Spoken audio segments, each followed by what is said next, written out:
another mass shooting. That makes 3 this week. I'm starting to feel hopeless. And it's only Tuesday. Very depressing. I mean, now obviously isn't the time to talk about gun control. No, of course not. If you make guns illegal, a good guy with a gun couldn't stop the shootings. I mean, let's be realistic. Doing something... Hey, guys.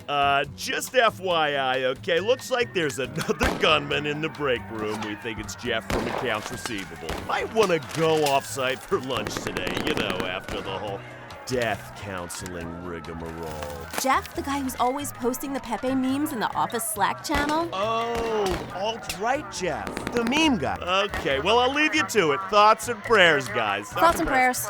Do you think he shot the fridge? My lunch was in there. Ooh, maybe a food truck will show up if the body count's high enough to make the news. Where was I? Oh yeah, doing something about guns will only make things worse. Oh, absolutely. Can't politicize a tragedy, especially while it's happening.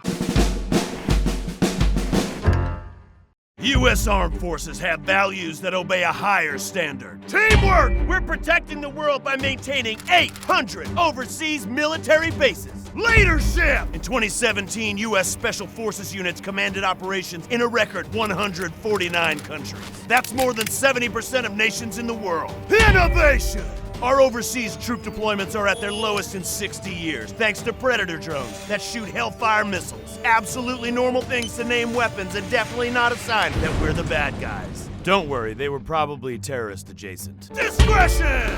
We actually bombed 7 countries last year. Bet you can't even name them. It's amazing. We've been bombing Afghanistan for 16 years now. Economic stimulus! In 2018, Congress plans to rev up the military budget by $85 billion.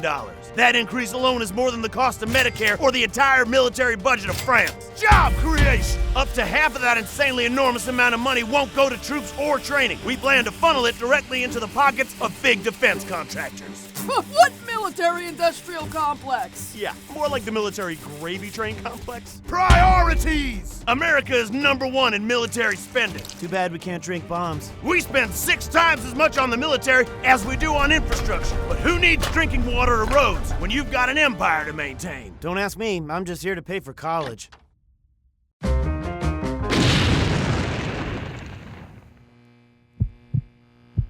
Welcome to Sunday Hot Takes, where opinions thrive and real news dies. Whoopsie. President Trump tried to order a Diet Coke and launched our nuclear arsenal instead. We're all gonna die momentarily, but first, some hot takes. Retired General, bold leadership by Trump. Once the Chinese see us annihilate ourselves, they'll feel pretty stupid for manipulating their currency. The takes will kill me if the bombs don't. Contrarian journalists, say something idiotic before we melt. No doubt this would have been far worse under warmonger Hillary Clinton, who, may I remind you, used email. Michael, finish that thought.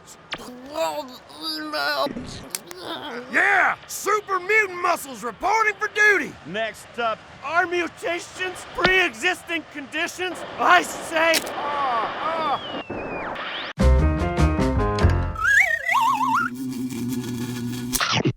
Ooh, this looks healthy and sexy. Look, hon, it says no GMOs. That's good, right? You like healthy things. I heard on the Facebook that GMOs are frankenfoods that mutate. Mom, hating on GMOs is so 2006. In my Bio 101 class, we learned that science says they don't cause cancer or mutations. Everyone is freaking out about GMOs, but they're not the problem. They're not? No, duh. The problem is corporate control of agriculture. Monsanto, Dow, and Bayer grow GMO crops as monoculture, wantonly killing native plants and decreasing biodiversity. Plus, industrial farmers use a massive amount of industrial fertilizers and pesticides, and you know they're not paying living wages or for safety gear for farm workers. The homogenization of crops makes all our food susceptible to disease. If a fungus came along that killed Monsanto corn, poof, our corn supply could evaporate. Chaos, famine. And they patent their seeds and sell to farmers at exorbitant rates, locking them into a cycle of debt. And don't even get me started on the politics. Those big companies pressure Congress to pass subsidies for processed foods and corn syrup junk. Meanwhile, small farmers can't even make a dime growing vegetables, and low-income people can't afford healthy food. It's all a massive corporate grip that these monopolies are pulling on us. So, the soup isn't problematic? Oh no! It's made by Sweet Earth Foods, which is owned by Nestle, which buys cocoa beans from plantations that I read use child slavery. What are you, pro-slavery? Oh, heavens no. Duh, Mom, that's why you have to read the label.